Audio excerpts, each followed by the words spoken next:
প্রিয় শিক্ষার্থীরা, আশা করি ভালো আছো। গত ক্লাসে তোমাদেরকে পড়িয়েছিলাম সততার পুরস্কার গল্পটি। প্রথম অর্ধেক অংশ আমরা গত ক্লাসে পড়িয়েছি। আজকে তোমাদেরকে শেষ অর্ধেক অংশ পড়াবো। গত ক্লাসের পড়াটা মনোযোগ সহকারে শুনেছ এবং বাসায় রীতিমতো পড়েছ। আজকে আমরা শেষ অর্ধেক অংশ পড়াবো। আশা করি মনোযোগ সহকারে শুনবে। সততার পুরস্কার দ্বিতীয় অংশ মোহাম্মদ শহীদুল্লাহ লিখেছেন। আমরা গত ক্লাসে লেখক পরিচিতি আলোচনা করেছি। লেখকের নাম, লেখক পরিচিতি আলোচনা করেছি। সুতরাং এই ক্লাসে আমরা আর লেখক পরিচিতি আর আলোচনা করব না।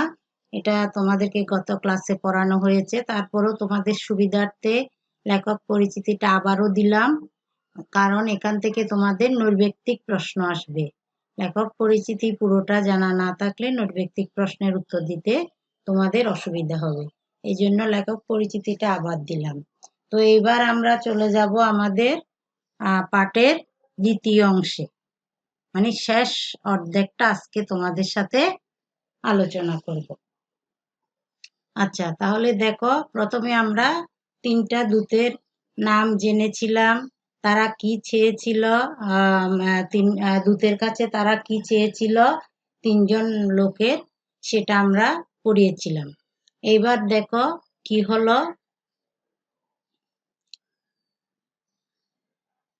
স্বর্গীয় দূত তাহাকে একটি গাভী ছাগল দিয়া বলিলেন, এই নাও, ইহাতে তোমার ভাগ্য খুলিবে। তারপর উটের বাচ্চা হইল, গায়ের বাছুর হইল, ছাগলের ছানা হইল। এইরকম করিয়া উটে, গায়ে, ছাগলে তাহাদের মাঠ বোঝাই হইয়া গেল।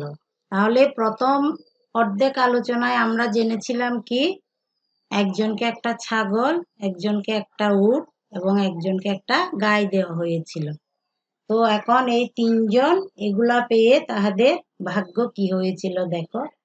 কিছুদিন পর আবার সেই ফেরেশতা পূর্বের মতো মানুষের রূপ ধরিয়া সে যে আগের ধবল রোগী ছিল তাহার নিকট উপস্থিত হইলেন। ফেরেশতা কিছুদিন পরে আবার কি করলেন, তাদের পরীক্ষা করার জন্য মানুষের রূপ ধরে সেই ধবল রোগী, বলছিলাম যে শ্বেত রোগী, তার কাছে উপস্থিত হলো। সেখানে গিয়া তিনি বলিলেন, আমি এক বিদেশি, বিদেশে আসিয়া আমার সব পুঁজি ফুরাইয়া গিয়াছে।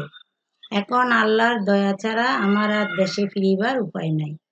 তো সেই ফেরেশতা কি করলো, সেই ফেরেশতা ধবল রোগীর কাছে গিয়ে বললেন যে, আমি একজন বিদেশি, বিদেশে গিয়ে আমার সমস্ত টাকা পয়সা যা ছিল সব শেষ হয়ে গিয়েছে। এখন আল্লাহর দয়া ছাড়া আমার দেশে ফিরিবার আর কোনো উপায় নাই। একমাত্র কি, সৃষ্টিকর্তা যদি আমাকে কোনো একটা উপায় বলে দেন তাহলে আমি ফিরতে পারবো। যিনি তোমারে সুন্দর গায়ে রং দিয়েছেন, সুন্দর চামড়া দিয়েছেন, আর এত ধন দৌলত দিয়েছেন, তাহার দোহাই দিয়া তোমার কাছে একটি উট চাহিতেছি। আচ্ছা, কি বলল, সেখানে গিয়ে তিনি বললেন যে, তার কাছে বললেন যে, যিনি তোমাকে এই সুন্দর গায়ের রং দিয়েছেন, সুন্দর চামড়া দিয়েছেন, আর এত ধন দৌলত দিয়েছেন, তাহার দোহাই দিয়া তোমার কাছে একটি উট চাহিতেছি। সে বলিল, উটের অনেক দাম, কি করিয়া দি। এখন কি, সে তাকে বলল যে, উটের অনেক দাম, আমি কি করিয়া তোমাকে আমার উটটা দিয়ে দিই। স্বর্গীয় দূত বলিলেন, ওহে, আমি যেন তোমাকে চিনিতে পারিতেছি। তুমি না ধবল রোগী ছিলে, আর সকলে তোমাকে ঘৃণা করিত। তুমি না গরিব ছিলে, পরে আল্লাহ তোমাকে ধন দৌলত দিয়াছেন। তখন কি, ধবল রোগীকে তিনি বললেন যে, আমি তোমাকে তো চিনতে পারছি, তুমি তো সেই শ্বেত রোগী বা সাদা রোগী ছিলে, সবাই তোমাকে ঘৃণা করত। তুমি না গরিব ছিলে, পরে আল্লাহ তোমাকে অনেক ধন দৌলত দিয়েছেন। সে বলিল, না, তা কেন, এসব তো আমার বরাবরই আছে। ধবল রোগী কি করলো, সেই ফেরেশতার কাছে অস্বীকার করলো। তখন সে বলল যে না, এইসব তো সবসময় আমার ছিল। তাহলে বুঝো মানুষ কিরকম। এই যে একজনের থেকে সে উপকৃত হয়েছে, একজনের থেকে সে তার জীবনের সম্বল পেয়েছে, এখন কিন্তু সে পুরোটাই অস্বীকার করে। আসলে মানুষ তো জানে না সৃষ্টিকর্তা কখন কার কাছে কি রূপ নিয়ে আসে, কখন কাকে কিভাবে তিনি দেখা দেন, সেটা মানুষের ধারণার বাইরে। মানুষ কখনো সেটা ধারণা করতে পারে না। আসলে সৃষ্টিকর্তা আমাদেরকে সব সময় পরীক্ষা করে চলেন যে আমরা কৃতজ্ঞ কিনা, আমরা উপকারীর উপকার স্বীকার করি কিনা, বা আমরা একজন যে আমাকে উপকার করলো তাকে আমি আবার তার উপকার করব কিনা, এই জিনিসগুলা সৃষ্টিকর্তা সব সময় কিন্তু আমাদেরকে পরীক্ষা করে চলেন। এখন এই লোকও কি করলো, সেই ফেরেশতার কাছে বলল যে না, এসব তো আমার বরাবরই আছে। স্বর্গীয় দূত বলিলেন, আচ্ছা, যদি তুমি মিথ্যা বলিয়া থাকো তবে তুমি যেমন ছিলে আল্লাহ আবার তোমাকে তাহাই করিবেন। তখন স্বর্গীয় দূত তো বুঝতে পেরেছেন যে এই লোক তো আসলে কৃতজ্ঞ না, যে যাকে সে উপকারীর উপকার স্বীকার করে না। তো তখন স্বর্গীয় লোক তাকে কি বললেন, তাকে বললেন যে তুমি তো মিথ্যাবাদী, মিথ্যা বলিয়া থাকো, তবে তুমি যেমন ছিলে আল্লাহ আবার তোমাকে তাহাই করিবেন। তাহলে এই গল্পটা দেখো কি শিক্ষণীয়। জীবনে যে মানুষ মিথ্যা কথা বলে, অন্যের অপকার করে, তারপরে কখনো অন্যের ভালো বা চিন্তা করে না, এই জিনিসগুলো আসলে ঠিক না। এগুলার প্রতি সৃষ্টিকর্তা কি হয়, রুষ্ট হন। সৃষ্টিকর্তা রুষ্ট হয়ে মানুষকে কিন্তু যা দিয়ে থাকেন আবার সেটা নিয়ে তার পূর্বের জায়গায় ফিরিয়ে দেয়। আচ্ছা, তারপর দূত পূর্বে যে টাকাওয়ালা ছিল তাহার কাছে গেলেন। টাকওয়ালা যে ছিল, মাথার চুল ছিল না, টাক মাথা, সেই টাকওয়ালার কাছে দূত আবার গেলেন। সেখানে গিয়ে আগের মতো একটি গাই চাহিলেন। তখন তাকে যে দুধ তাকে দিয়েছিলেন যে গাই, সেটা তিনি চাইলেন। সেও ধবল রোগীর মতো তাহাকে কিছুই দিল না। তখন দুধ বলিলেন, আচ্ছা, যদি তুমি মিথ্যা কথা বলিয়া থাকো তবে যেমন ছিলে আল্লাহ তোমাকে আবার তেমনি করিবেন। তখন কি বলিলেন, যখন একটি গাই চাইলেন, সেও কিন্তু ওই ধবল রোগীর মতো একই কথা বলল। সেও দুধকে বলল যে আচ্ছা, আমি দিতে পারবো না, এরকম তার মনোভাবটা আর কি। তার মনোভাবটা ছিল যে সে কারো কাছ থেকে কিছুই পায়নি এবং সে কেউ চাইলে তাকে কিছুই দিবে না। দূত কিন্তু তার মনের অবস্থা বুঝতে পারলেন। তখন দূত ওই একই কথা বললেন যে যদি তুমি মিথ্যা কথা বলিয়া থাকো তবে যেমন ছিলে আল্লাহ তোমাকে আবার তেমনি করিবেন। ওই যে বললাম, উপকারীর উপকার স্বীকার করে না কখনো, এই ধরনের মানুষকে আল্লাহ কিন্তু কখনো বেশি কিছু দেন না। তারা যেরকম থাকে আল্লাহ তাদেরকে পরীক্ষা করানোর পর কিন্তু আবার একই রকম করে দেন। তারপর স্বর্গীয় দূত পূর্বে যে অন্ধ ছিল তার কাছে গিয়া বলিলেন, আমি এক বিদেশী। ওই যে এখন গেল কার কাছে, অন্ধের কাছে। গত যে দুইজন ছিল, টাকওয়ালা এবং ধবল রোগী, দুজনের কাছ থেকে কিন্তু দূত কোনো কিছুই পাননি। এখন তিনি গেলেন কার কাছে, যে লোকটি অন্ধ ছিল তার কাছে। তার কাছে গিয়া বলিলেন, আমি এক বিদেশী, বিদেশে আমার সম্বল ফুরাইয়া গিয়াছে। ওই একই কথা তিনি বললেন আবার অন্ধ লোকের কাছে গিয়ে, এখন আল্লাহর দয়া ছাড়া আমার দেশে পৌঁছিবার আর কোনো উপায় নাই। তিনি তার অসহায়ত্ব প্রকাশ করলেন কার কাছে, অন্ধ লোকটির কাছে। কে, আল্লাহর ফেরেশতা, দূত, আল্লাহর দূতটা। তিনি কিন্তু ওই অন্ধ লোকের কাছে গিয়ে এমন ভাব দেখালেন যে তিনি খুব অসহায়, তার কিছুই নেই, তাকে যাতে একটু সাহায্য করেন। আচ্ছা, যিনি তোমার চক্ষু ভালো করিয়া দিয়েছেন, আমি তোমাকে সে আল্লাহর দোহাই দিয়া একটি ছাগল চাহিতেছি।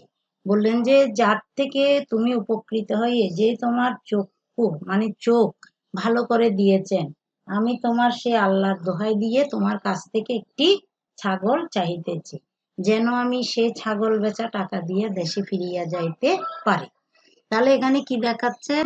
এখানে ফেরেশতা কিন্তু সাধারণ মানুষ হয়ে এই অন্ধ লোকটিকে পরীক্ষা করছেন, যে এমন ভাব দেখাচ্ছেন যে তার কিছুই নেই, তাকে যেন কিছু দেন।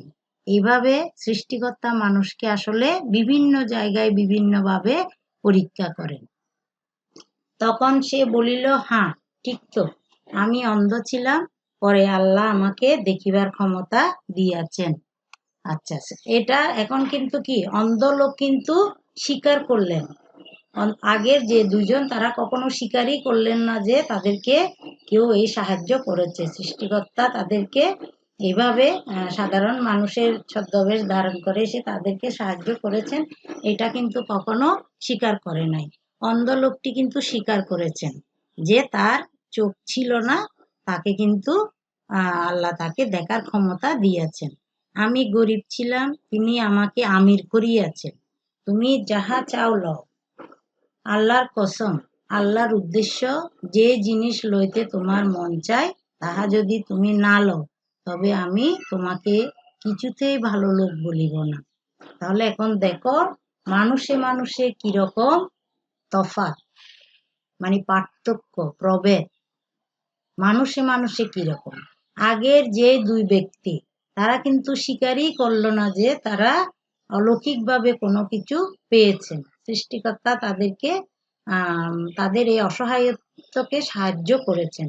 কিন্তু তৃতীয় ব্যক্তি, অন্ধ ব্যক্তি, সে কিন্তু স্বীকার করেছেন এবং সে এমন করে বলছেন যে আল্লাহর দূতকে নেওয়ার জন্য, যে যাহা তোমার ইচ্ছা তাহা তুমি নাও, তবে তুমি যদি না নাও আমি তোমাকে কিছুতেই ভালো লোক বলিব না। তাহলে এ হচ্ছে কি উপকারীর উপকার স্বীকার করার মতো লোক। কে উপকার করেছে এই এই অন্ধ লোক কিন্তু জানে না। তারপরও তার কাছে যখন চেয়েছেন, একজন অসহায় মানুষ এসে অসহায়ত্ব মানে তার কাছে বর্ণনা করেছেন, তখন তিনি কি করলেন? তখন তিনি তাকে তার যা ইচ্ছে, এখান থেকে তার যা আছে যা ইচ্ছে সেটা নেওয়ার জন্য বললেন। ফেরেশতা তখন বলিলেন, বাস, তোমার জিনিস তোমারই থাক, তোমাদের পরীক্ষা লওয়া হইল। আল্লাহ তোমার উপর খুশি হইয়াছেন আর তাহাদের উপর বেজার হইয়াছেন। তখন ফেরেশতা কি বলল? তার থেকে কোনো জিনিস কিন্তু তিনি নিলেন না। না নিয়ে তিনি আবার বললেন যে কি, এই যে তোমাদেরকে জিনিসগুলা দেওয়া হয়েছিল, সৃষ্টিকর্তা কিন্তু তোমাদেরকে পরীক্ষা করেছেন। তোমরা কি রকম লোক, আসলে তোমরা কি সাহায্য পেয়ে সেটা স্বীকার করো না করো না, কি ধরনের লোক সেটা তিনি তোমাদের উপর এই এই এটা চালে মানে কি এই যে জরিপটা চালিয়ে তিনি দেখলেন যে তোমরা কি ধরনের লোক। এখন বললেন যে সৃষ্টিকর্তা আসলে তোমার উপর খুব খুশি হইয়াছেন, কারণ তুমি যা পেয়েছো সেটার থেকে যখন অসহায় একজন লোক কিছু চেয়েছে তাকে দেওয়ার জন্য তুমি রাজি হয়েছো, কিন্তু অন্য যে দুইজন তাদের উপর তিনি বেরাজি মানে বেজার হইয়াছেন। আল্লাহ তোমার উপর খুশি হইয়াছেন আর তাহাদের উপর বেজার হইয়াছেন। এই হচ্ছে আমাদের আজকে কি গল্পের মূল জিনিস। আমাদের আজকের পুরো গল্পটা হচ্ছে তিনটা লোককে ঘিরে এবং সৃষ্টিকর্তা তাদের কিভাবে পরীক্ষা করেছেন। সৎ লোক, সততার পুরস্কার। কি গল্পের নাম হচ্ছে সততার পুরস্কার, মানে সৎ লোক কারা এবং কারা কিভাবে পুরস্কৃত হয়, এটা হচ্ছে আজকের এই গল্প। আচ্ছা, এবার দেখো আমরা যে গল্পটা পড়ালাম ওখানে বিভিন্ন ধরনের কতগুলা শব্দ আছে, সেই শব্দের অর্থগুলা গত ক্লাসে তোমাদেরকে কয়েকটা শব্দের অর্থ বলেছিলাম। এখন এই ক্লাসে আর কয়েকটা শব্দের অর্থ ওখানে আছে। দেখো ওখানে কসম একটা শব্দ আছে, সে কসম শব্দের অর্থ হচ্ছে শপথ, দোহাই। বলো না তোমরা কখনো কখনো বন্ধুদের সাথে যদি কিছু বলতে যাও, বলো না কসম, আল্লাহর দোহাই, একদম কি আল্লাহর নামে শপথ করা। স্বর্গীয় দূত, আল্লাহর বার্তাবাহক, সংবাদ বাহক। নূর, জ্যোতি, আলো। পুঁজি, সম্বল, মূলধন। দোহাই, শপথ। আবার দোহাই শব্দের অর্থও কিন্তু কসম। সম্বল, পাথেয়, পুঁজি, শেষ সম্বল বলে না, এইটা আমার শেষ সম্বল মানে আমার শেষ পুঁজি। পাথেয়, বেজার, অখুশি, অসন্তুষ্ট। তাহলে এই অর্থগুলা তোমরা কিন্তু ভালো করে পড়ে নিবে। এইবার এতক্ষণ ধরে যে আমরা পড়লাম পাঠের মানে এই পাঠটার মূল উদ্দেশ্যটা কি, এটা গত ক্লাসেও তোমাদেরকে বলেছি। এই পাঠটার মূল উদ্দেশ্য হচ্ছে সততা ও নৈতিক মূল্যবোধ।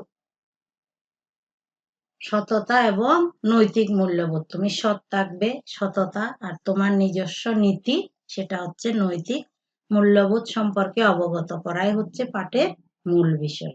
কিভাবে সৎ হবে, কিভাবে নৈতিকতা শিখবে, সৎ মানুষ কিভাবে পুরস্কৃত হয়। সৎ মানুষ শুধু আল্লাহ তাকে পরীক্ষা করেছেন সেটা না, সে আল্লাহর দূত হিসাবে তাকে পরীক্ষা করেছেন সেটা না, মানুষও মানুষকে কিন্তু পরীক্ষা করে থাকে যে এই লোকটা সৎ কিনা। বিভিন্ন কাজের মধ্য দিয়ে, বিভিন্ন কথার মধ্য দিয়ে মানুষ মানুষকে পরীক্ষা করে। আর যদি তুমি সৎ হও, যদি মানুষ সৎ হয়, তখন কিন্তু সে কোনো না কোনো ভাবে মানুষের কাছে কি হয়, প্রশংসনীয় হয়, গ্রহণযোগ্যতা পায়। এটাই হচ্ছে তার পুরস্কার। তাহলে এই গল্পটা পরে কি বুঝেছো তোমরা? যদি মানুষ সৎ হয়, তার সততার পুরস্কার সে অবশ্যই পায়।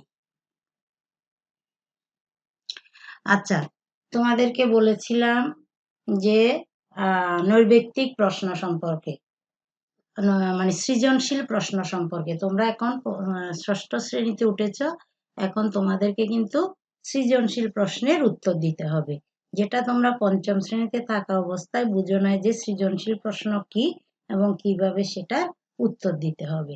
সৃজনশীল প্রশ্ন হচ্ছে তোমার বইয়ের বিষয়ের উপর, বিষয়ের সাথে মিল রেখে তোমাদেরকে একটা উদ্দীপক দেয়া হবে। তো সেই উদ্দীপকটার অনুসারে তোমরা প্রশ্নের উত্তর করবে। এখানে কিন্তু আমি তোমাদেরকে নতুন কোনো প্রশ্ন দিই নাই। নতুন প্রশ্ন দিই নাই মানে কি, তোমরা এখনো বুঝবে না নতুন প্রশ্ন কিভাবে করতে হবে। এই জন্য আমি বইয়ের যে প্রশ্নটা আছে অনুশীলনীতে, সেই প্রশ্নটা তোমাদেরকে দিয়েছি। প্রথম থেকে তোমরা আগে আস্তে আস্তে এটা যখন পড়বে, এটা করবে, তখন তোমরা বুঝে যাবে যে কিভাবে বইয়ের আলোকে প্রশ্ন করতে হবে। বইতে যে অনুশীলনীটা আছে সেটা দেখো কি আছে ওখানে। প্রশ্নটা আমি তোমাদেরকে বইয়ের থেকেই দিলাম, বইয়েরটাই দিলাম। বইয়ের গুলো আস্তে আস্তে যখন পড়বে, পরে পরে তোমরা বুঝে যাবে। তারপর আমরা যখন বাইরে থেকে উদ্দীপক দিয়ে প্রশ্ন করা শুরু করব, তখন বুঝে যাবে। প্রথম ক্লাস তো তোমাদের, তোমরা এখন বুঝবে না, এই জন্য তোমাদের বোঝার জন্য আমি বইয়ের প্রশ্নটা তোমাদেরকে দিলাম। বইয়ের প্রশ্নে কি আছে, কামাল, আবুল ও হাফিজ একই গ্রামে বাস করে। তাহলে ওখানে 3জন লোক ছিল, এখানেও 3জন লোক। এই যে বললাম উদ্দীপকটা এমন ভাবে দেয়া হবে গল্পের আলোকে। তাদের অবস্থা তেমন ভালো নয়, কোনো মতে দিন অতিবাহিত করে। হাজি মকবুল সাহেব তার জাকাতের টাকা দিয়ে আবুলকে একটা রিক্সা, কামালকে একটা ভ্যান গাড়ি আর হাফিজকে একটা সেলাই মেশিন কিনে দিল। ওখানে ফেরেস্তা যখন 3জনকে 3 ধরনের জিনিস দিয়েছিলেন, এখানেও কিন্তু একজন হাজি লোক মকবুল সাহেব তার জাকাতের, ঈদের সময় যে জাকাত দেয়া হয়, সেই জাকাতের টাকা থেকে 3জনকে কাকে দিল, আবুলকে দিল একটা রিক্সা, কামালকে একটা ভ্যান গাড়ি আর হাফিজকে একটা সেলাই মেশিন কিনে দিল। আর বলল তোমরা পরিশ্রম করে খাও আর তোমাদের সাধ্যমতো গরিব মানুষের উপকার করো। বলেছে যে তোমরা কি পরিশ্রম করে খেও আর তোমাদের সাধ্যমতো গরিব মানুষের উপকার করো। ফেরেশতা যেভাবে 3জনকে বলেছিলেন, 3জনকে 3টা জিনিস দিয়ে তাদের জীবনের উন্নতি করেছিলেন, এখানে হাজি সাহেবও সেরকম দিয়েছেন। কিছুদিন পর হাজি সাহেব তাদের পরীক্ষা করার জন্য এক ভিক্ষুকে পাঠালো তাদের কাছে সাহায্য চাইতে। ওই যে যেভাবে ফেরেশতার দূত আসছিলেন তাদের পরীক্ষা করতে, এখন একজন ভিক্ষুককে তিনি পাঠালেন যে ভিক্ষুক যে তাদেরকে গিয়ে পরীক্ষা করতে। আবুল আর কালাম কোনো সাহায্যই করলো না। বইতেও একই রকম, 2জন ধবল রোগী এবং টাকওয়ালা কোনো সাহায্য কিন্তু করলেন না ফেরেশতাকে। কিন্তু হাফিজ বিনে পয়সায় ভিক্ষুকের জামাটা সেলাই করে দিল। ওই অন্ধ লোক কিন্তু বলেছেন যে যা আছে সেখান থেকে তোমার যা ইচ্ছে তা নিয়ে যাও। এখানেও কিন্তু 2জন কোনো সাহায্য করলো না, কিন্তু হাফিজ বিনা পয়সায় তার জামাটা সেলাই করে দিল। তাহলে দেখো উদ্দীপকটা, এই যে বললাম বইয়ের ঘটনার আলোকে গল্পের যে ঘটনা থাকবে সেই ঘটনার সাথে মিল রেখে একটা উদ্দীপক করা হবে। এই বইয়ের এটা আমরা কখনো পরীক্ষায় দিব না, আমরা পরীক্ষার মধ্যে তোমাদেরকে নতুন নতুন উদ্দীপক দিব, সেই উদ্দীপকের আলোকে প্রশ্ন করা হবে, সেই প্রশ্নের উত্তর তোমাদের পরীক্ষার খাতায় লিখতে হবে। বইয়ে কিন্তু তোমাদের এগুলো হচ্ছে নমুনা, এখান থেকে এই নমুনাগুলা যখন তোমরা পড়বে তখন তোমরা বুঝে যাবে যে প্রশ্ন কিরকম হবে। এই জন্য আজকে আমি বাড়ির কাজে তোমাদের বইয়ের প্রশ্নটা দিয়ে দিয়েছি। তাহলে এখানে কি প্রশ্ন দেখো, ক স্বর্গীয় দূত কতজন ইহুদিকে পরীক্ষা করেছিলেন? 1 নাম্বার। ক এখানের এটার নম্বর থাকবে তোমাদের 1, মোট 10 নম্বর।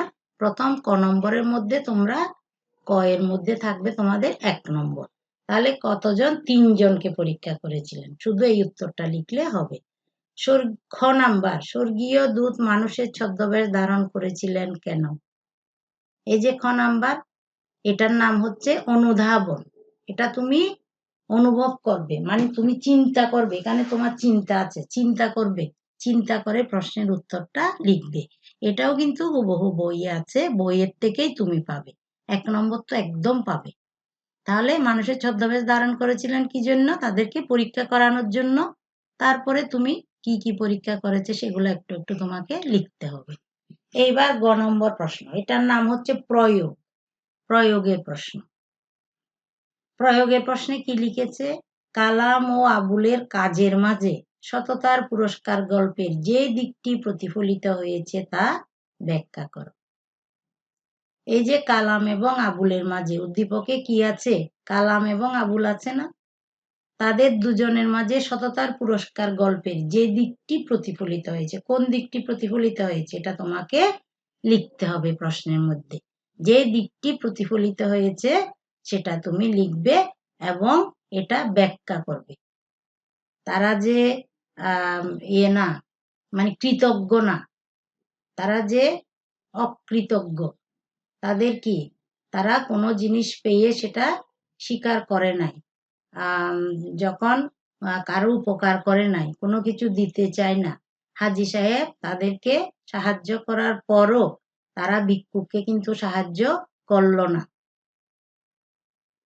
তাহলে তাদের এই দিকটা কিন্তু প্রতিফলিত হয়েছে, এটা তোমাকে প্রশ্নের আকারে লিখতে হবে। এখানে এটার নম্বর থাকবে 3। ঘ নাম্বার, হাফিজের কাজের মধ্যে সততার পুরস্কার গল্পের মূল শিক্ষা নিহিত, কথাটি বিশ্লেষণ করো। তাহলে কি হাফিজের কাজের মধ্যে, হাফিজ কে? হাফিজ হচ্ছে তৃতীয় জন, 3 জনকে তিনি সাহায্য করেছেন না, এই তৃতীয় জন হচ্ছে হাফিজ। তাহলে হাফিজের কাজের মধ্যে সততার পুরস্কার গল্পের মূল শিক্ষা নিহিত। এই যে পুরো গল্পে যে শিক্ষাটা ছিল কি? অন্যকে সাহায্য করা, অন্যকে সাহায্য করা, একজন আরেকজনকে সাহায্য করা এবং উপকারীর উপকার স্বীকার করা, সাহায্য পাওয়ার পরে সেটা স্বীকার করা, এই পুরো জিনিসটা সততার গল্পের মধ্যে ছিল। সেই মূল শিক্ষাটাই হচ্ছে হাফিজের মধ্যে, হাফিজের কাজের মধ্যে ছিল। তা সেটা তুমি বিশ্লেষণ করবে, সেটা হচ্ছে উচ্চতর দক্ষতা। তুমি সেখানে একদম গল্পের পুরো জিনিসটা, উদ্দীপক এবং গল্প দুটোকে মিলিয়ে তোমার প্রশ্নের উত্তরটা করতে হবে। এই হচ্ছে তোমাদের সৃজনশীল প্রশ্ন। তোমরা আস্তে আস্তে কিন্তু করতে করতে এগুলা শিখে যাবে। প্রথম বইয়ের প্রথম গল্প এবং প্রথম প্রশ্ন, এটা কি তোমরা সবাই কি করবে? এই গল্পটা পরে প্রশ্নটা নিজে লেখার চেষ্টা করবে এবং খাতার মধ্যে লিখে রাখবে। যখন স্কুল খুলবে, ক্লাসে যাব, আমি তোমাদের খাতাটা চেক করব কার প্রশ্নের উত্তর কিরকম হয়েছে, সেটা দেখে তোমাদেরকে ওখানে কি নাম্বার দেয়া হবে। আচ্ছা, আশা করি তোমরা মনোযোগ সহকারে পড়বে, ভালো থাকবে, সুস্থ থাকবে আর নিয়মিত ক্লাস করবে। ধন্যবাদ।